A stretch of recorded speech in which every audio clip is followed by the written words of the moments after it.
The text from my brother Marcus came through while I was sitting in my small studio apartment, working on what he would have called another worthless doodle.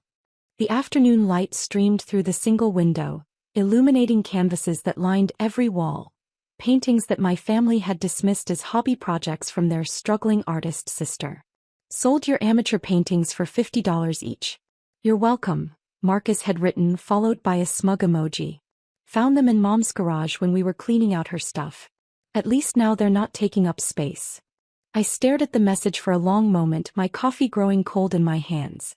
Those paintings, 5 pieces I'd stored at Mom's house during my experimental phase, 3 years ago, weren't just random artwork. They were early pieces from my Meridian series, created under my pseudonym M. Sterling. Each canvas represented months of work, layers of meaning, and techniques that had taken me years to perfect. Thank you for letting me know, I replied, keeping my response neutral. His response came immediately. Aren't you mad? I thought you'd be upset about me getting rid of your stuff without asking. I wasn't mad. I was fascinated. Because those amateur paintings were worth approximately $12 million each on the current art market. And the buyers? Well, the buyers were actually my own art dealers, working under strict instructions to acquire any M. Sterling pieces that appeared on the secondary market. My phone rang. It was Marcus, probably expecting me to break down crying about my lost artwork. Hey Sophie, he said, his voice carrying that particular tone of forced sympathy he used when he thought he was delivering bad news. Look, I know you're probably upset about the paintings, but honestly $50 each was pretty good for amateur work. The guy at the estate sale said most people were offering $20. Estate sale? I asked, genuinely curious about how this had unfolded. Yeah, you know how Mom had all that junk in her garage. Dad and I decided to just clear everything out and sell it.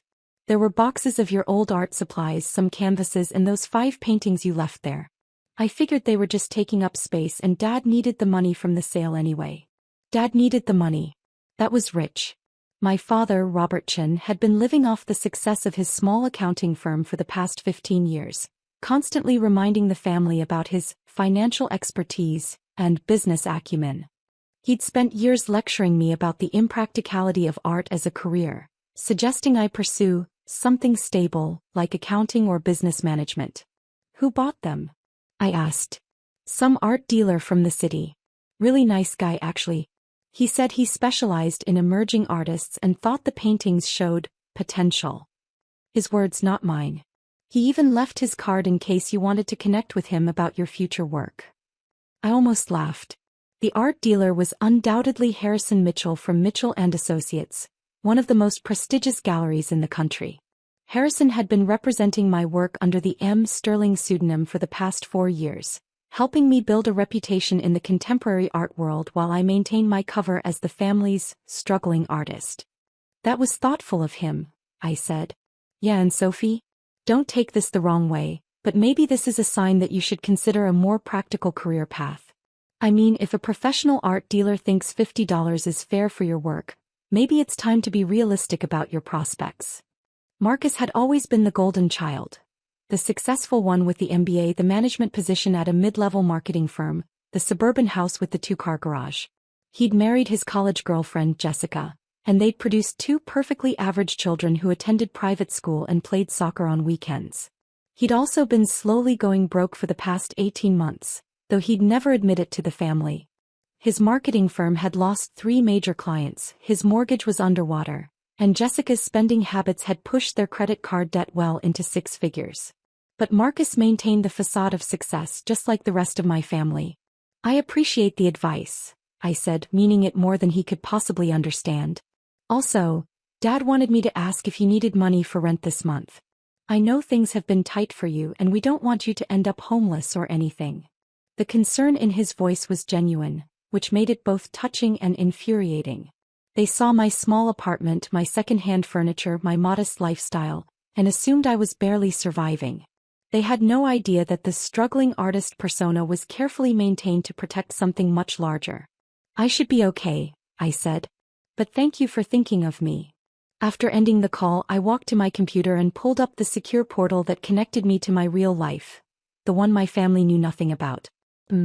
Sterling's latest exhibition at the Whitmore Gallery had sold out within 3 hours of opening, with individual pieces selling for between $8 and $15 million. The art world had been buzzing about the mysterious artist who refused all interviews and public appearances, creating a mystique that only drove prices higher. My phone buzzed with a text from Harrison. Acquired 5 early Meridian pieces at estate sale. Family had no idea of value.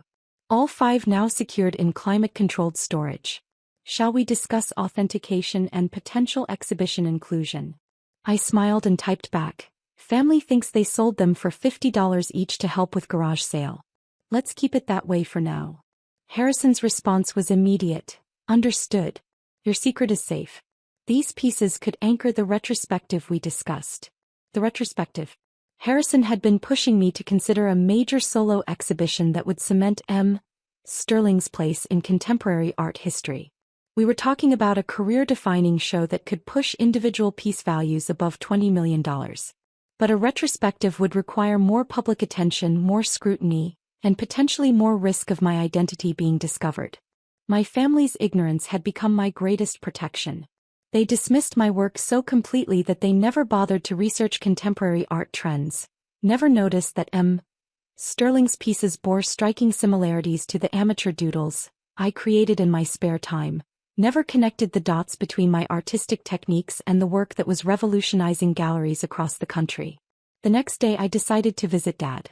He lived in the same suburban house where I'd grown up, surrounded by the relics of middle-class achievement, family photos documenting graduations and promotions, awards from local business organizations, furniture that had been expensive 20 years ago but now looked dated and worn. Sophie, Dad said, opening the door with the forced enthusiasm he reserved for visits from his troubled youngest daughter. Marcus said he talked to you about the garage sale. I hope you're not upset about the paintings. Not at all, I said, settling into the same couch where I'd once announced my intention to study art in college, a declaration that had prompted a 2-hour lecture about financial responsibility and career prospects. Good. Marcus was worried you might be hurt that we didn't ask first, but honestly, Sophie, those paintings were just taking up space. And $50 each was more than I expected, given. He trailed off, probably realizing that finishing the sentence would require him to articulate exactly what he thought of my artistic abilities. Given that they were amateur work? I supplied helpfully. Dad had the grace to look slightly embarrassed. Well, I just meant that the art market is incredibly competitive. Even talented artists struggle to make a living. I've always worried about your financial stability. I understand, I said. And I appreciate that you and Marcus were looking out for me. Actually, that's something I wanted to discuss with you. This garage sale made me realize how precarious your situation might be. Marcus and I have been talking and we think it might be time for you to consider a career change. Here it came. The intervention I'd been expecting for years. I've spoken to some clients who run businesses in the area.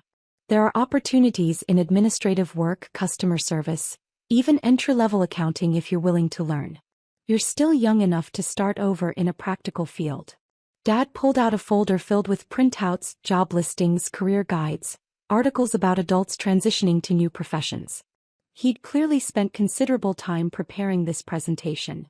I know it's not what you dreamed of, he continued, but dreams don't pay rent. And frankly, Sophie, the art world is brutal. If you're only getting $50 for paintings that took you months to create, the math just doesn't work. I looked at the job listings spread across the coffee table. Customer service representative, $32,000 annually. Administrative assistant, $28,000 with benefits. Entry-level bookkeeper, $35,000 to start. My last painting had sold for $14.2 million. These look like good opportunities, I said, genuinely appreciating the effort he'd put into researching options. Can I think about it? Of course. But Sophie, don't wait too long. The longer you stay in this artistic fantasy, the harder it becomes to transition to the real world. The real world. If only he knew that I was currently negotiating with 3 different museums for permanent installations, that my work was being studied in graduate-level art theory courses, that collectors from 12 countries had pieces on waiting lists. After leaving Dad's house, I drove to my real studio, not the small apartment where I maintain my cover, but a 5,000 square foot warehouse space in the industrial district. The building looked unremarkable from the outside, just another converted factory among dozens of similar structures. But inside, it was a cathedral of creativity. Natural light flooded in through massive skylights, illuminating canvases that stretched 12 feet in height. Professional-grade easels held works in progress, each piece representing months of conceptual development and technical execution. The air smelled of oil paint and possibility. This was where Sterling really lived. I pulled out my phone and called Harrison. "I've been thinking about your retrospective proposal," I said, running my hand along the edge of a canvas that would likely sell for $20 million when completed. "And my family just sold 5 of my early pieces for $50 each. They have no idea what they're actually worth. If I do this retrospective, if Sterling steps into the full spotlight, there's a chance they'll eventually make the connection." Harrison was quiet for a moment. "Are you concerned about their reaction?" "I'm concerned about losing the protection that their ignorance provides. Right now they're so convinced of my failure that they don't look closely at anything I do. That invisibility has been invaluable. But it's also limiting your growth as an artist and your impact on the contemporary art world. Sterling's work deserves to be seen, studied, and celebrated. You're not just creating beautiful objects, you're advancing important conversations about identity, society, and the human experience." He was right, of course. My work under the Sterling pseudonym had tackled subjects that mattered: economic inequality, environmental destruction, the psychology of modern isolation. The paintings weren't just aesthetically successful, they were culturally significant. What if we structured the retrospective to maintain the mystery? I suggested. No artist appearances, no interviews, just the work itself. We could even play up the anonymous aspect. Make it part of the artistic statement. "A phantom retrospective," Harrison mused. "Actually, that could be even more powerful. The absence of the artist becomes part of the commentary on celebrity culture and artistic commodification." We talked for another hour, developing a concept that would allow Sterling to have the career-defining exhibition while keeping Sophie Chin safely invisible. It was a delicate balance, but one that could work if executed carefully. That evening Marcus called again. "Hey Sophie, I've been thinking about our conversation yesterday. Jessica and I talked, and we want you to know that if you need help transitioning to a new career, we're here for you. We could even help with a loan for professional training or certification programs." The offer was genuinely kind, which made it simultaneously heartwarming and heartbreaking. Marcus was offering to go further into debt to help his struggling sister, not knowing that his financial situation was far more precarious than mine. "That's incredibly generous," I said. "But Marcus, are you sure you're in a position to help right now? I know things have been challenging with the marketing firm." There was a long pause. "What do you mean?" "I just meant that the economy has been tough on everyone. I wouldn't want you to overextend yourself trying to help me." "Sophie, I'm doing fine. The business is solid, Jessica and I are comfortable, and we can afford to help family when needed. That's what successful people do. We look out for those who are struggling." His defensiveness told me everything I needed to know about how close to the edge he really was. Marcus had built his identity around being the successful sibling, the one who'd made smart choices and achieved financial stability. Admitting to problems would require dismantling that entire self-concept. "I appreciate that," I said. "But I think I'm going to be okay. Sophie, listen to me. I know you don't want to give up on your dreams, but at some point you have to face reality. You're 32 years old, you're living in a tiny apartment, you're barely making ends meet, and now you've lost 5 paintings that represented months of work. This pattern can't continue indefinitely." 32 years old. In the art world, I was practically a prodigy. Most artists didn't achieve significant commercial success until their 40s or 50s, if ever. Sterling had broken into the highest levels of the market by age 30, a feat that art critics called unprecedented and revolutionary. "You're right that patterns can't continue indefinitely," I said. 3 weeks later, the Whitmore Gallery announced the upcoming Sterling retrospective, Invisible Truths, 5 Years of Vision. The art world went into a frenzy. Collectors, critics, and museums began jockeying for access to the exhibition and the rare opportunity to acquire pieces from the mysterious artist's complete catalog. The announcement made international news. Art publications ran features speculating about M. Sterling's identity, their influences, their future plans. The mystique around the anonymous artist had reached fever pitch, with some critics comparing the cultural phenomenon to Banksy's anonymous street art movement. My family remained completely oblivious. Dad called the day after the announcement to update me on potential job opportunities. Marcus texted about a customer service position at his friend's company. Jessica sent me links to online certification programs for administrative professionals. They were so focused on fixing my failed life that they never looked beyond their assumptions to see what was actually happening around them. The retrospective opened on a Thursday evening in October.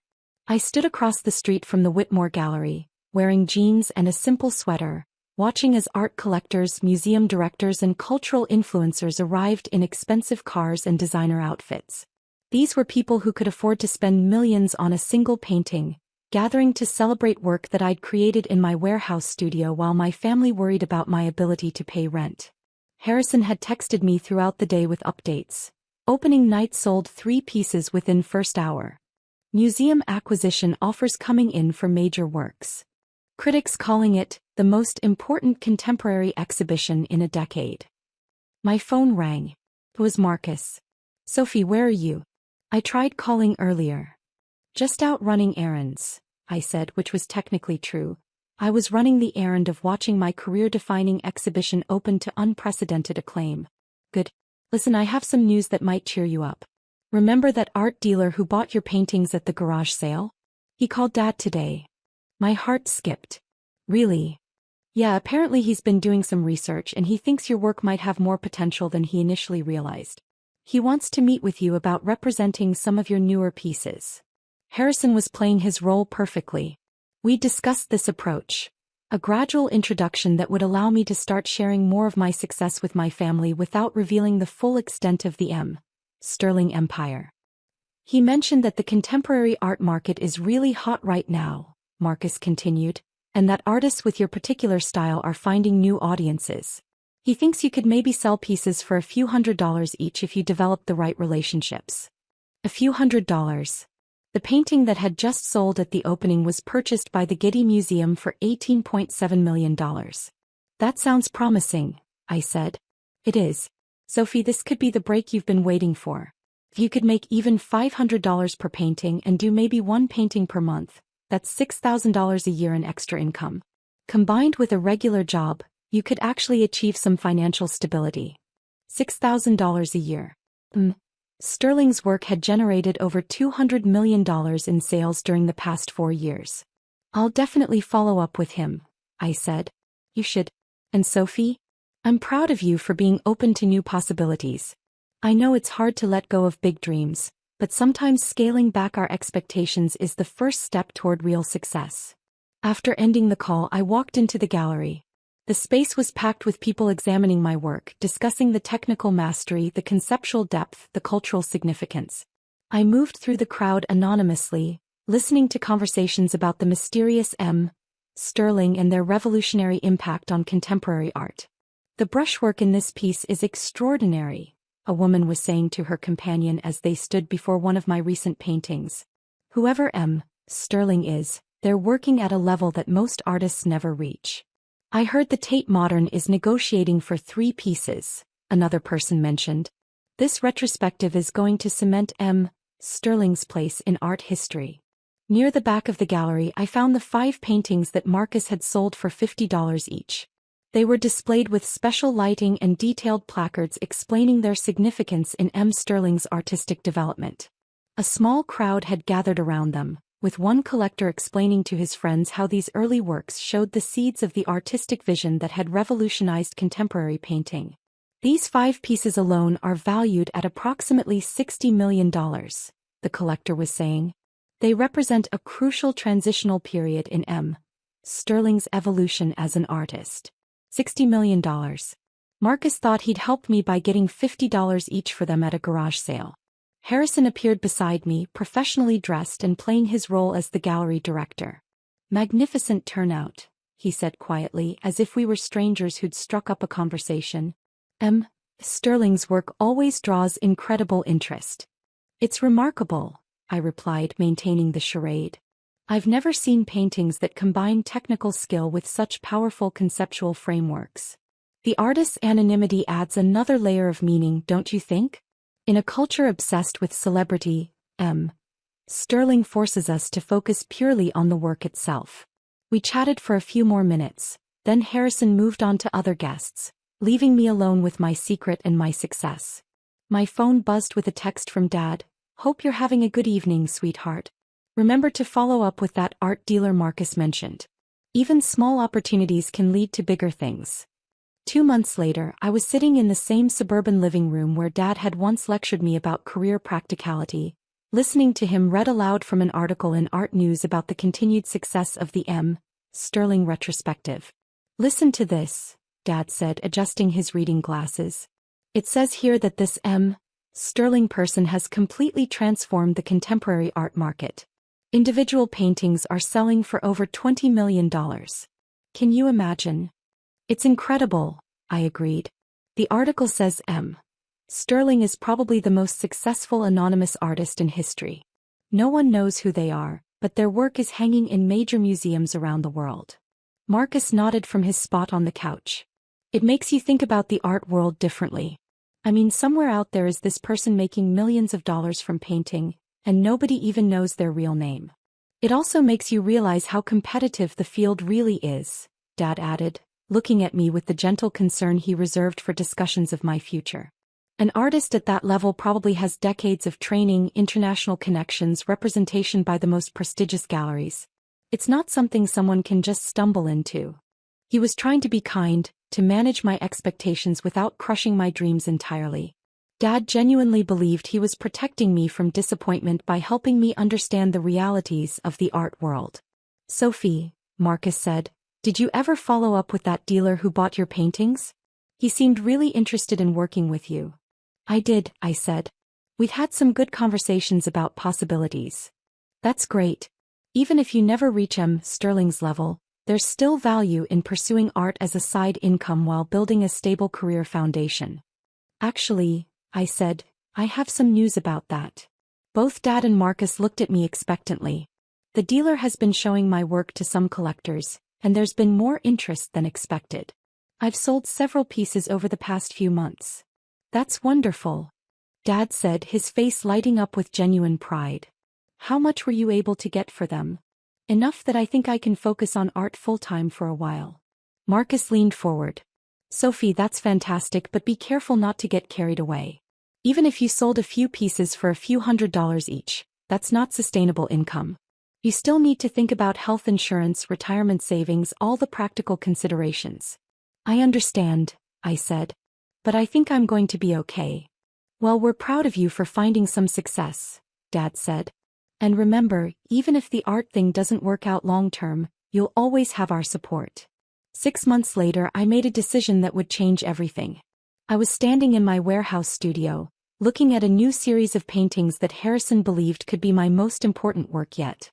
The pieces explored themes of identity, family, and the masks we wear to protect ourselves from those who claim to love us. They were deeply personal, informed by years of hiding my success from the people who mattered most to me. I picked up my phone and called Harrison. "I want to do something different for these new pieces," I said. "What did you have in mind?" "I want to sign them with my real name. Sophie Chen." There was a long pause. "Are you sure? That would essentially reveal Sterling's identity to anyone who's been paying attention to your family situation." "I think it's time," I said. "My family loves me, but they've never really seen me. Maybe it's time to give them the chance. This could change everything. Your privacy, your family relationships, your entire life structure." "I know," I said. "But I'm tired of being invisible to the people who matter most." The new exhibition opened 3 months later at the Museum of Contemporary Art. The announcement that Sterling and Sophie Chen were the same person sent shockwaves through the art world and made international headlines. The mysterious artist who had revolutionized contemporary painting was revealed to be a young woman whose family had been selling her work at garage sales. The story became a cultural phenomenon. Articles about hidden genius, family dynamics, and the nature of artistic recognition.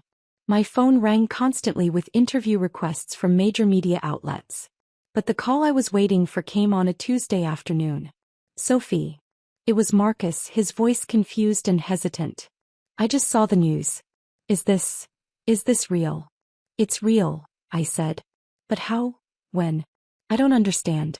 Those paintings I sold for $50 were worth about $12 million each. The buyers were my art dealers, working under instructions to acquire any of my pieces that appeared on the secondary market. The silence stretched for nearly a minute. Sophie, I need to see you. We all need to see you. Can you come over to Dad's house? An hour later, I was sitting in that same suburban living room, but everything felt different. Dad and Marcus looked at me like they were seeing a stranger, which in many ways they were. I don't know how to process this, Dad said finally. All these years we thought you were struggling, that you needed our help and guidance. But you were one of the most successful artists in the world. I was protecting something I'd built, I said. Your assumptions about my failure became my camouflage. Marcus was staring at his hands. I sold $60 million worth of art for $250 total. The art dealers were acting on my instructions, I said gently. I wanted to make sure those pieces were recovered safely. But why didn't you tell us? Dad asked. Why let us worry about you, offer you money we couldn't afford, try to convince you to give up on your dreams? Because you never asked what I was actually doing. You saw what you expected to see. The struggling youngest child who needed guidance and protection. We were trying to help, Marcus said, his voice small. I know. And your intentions came from love. But your help was based on assumptions, not reality. We talked for hours that day, unraveling years of misunderstanding and rebuilding our relationships on a foundation of truth. It was painful and healing and necessary. Dad looked at me with a mixture of pride and regret. I spent so many years trying to protect you from disappointment in the art world. I never imagined you'd already conquered it. You were protecting the daughter you thought you knew, I said. Now you have the chance to know the daughter who actually exists. Marcus was scrolling through articles about my success on his phone. It says here that your work is in the permanent collections of 12 major museums. That you've revolutionized contemporary painting. That critics compare you to the most important artists of the century. That's all true, I said. And we missed it completely. You missed it because you weren't looking for it. You were so convinced I was failing that you never considered I might be succeeding. 6 months later, my family attended the opening of my latest exhibition, this time as proud relatives rather than concerned interventionists. Dad wore a suit he'd bought specifically for the occasion, and Marcus had spent weeks reading art magazines to prepare for conversations with collectors and critics. As we stood together in the gallery, surrounded by paintings that had been created in secret and revealed in truth, Dad put his arm around my shoulders. I'm sorry it took us so long to really see you, he said. You're seeing me now, I replied. That's what matters. Marcus was explaining to a journalist how proud he was of his sister's success, carefully avoiding any mention of the garage sale incident that had become art world legend. My family had spent years telling me what my work was worth, $50 per painting at best. They'd never bothered to discover what I'd actually built. Now they knew the difference between assumptions and reality. And so did I.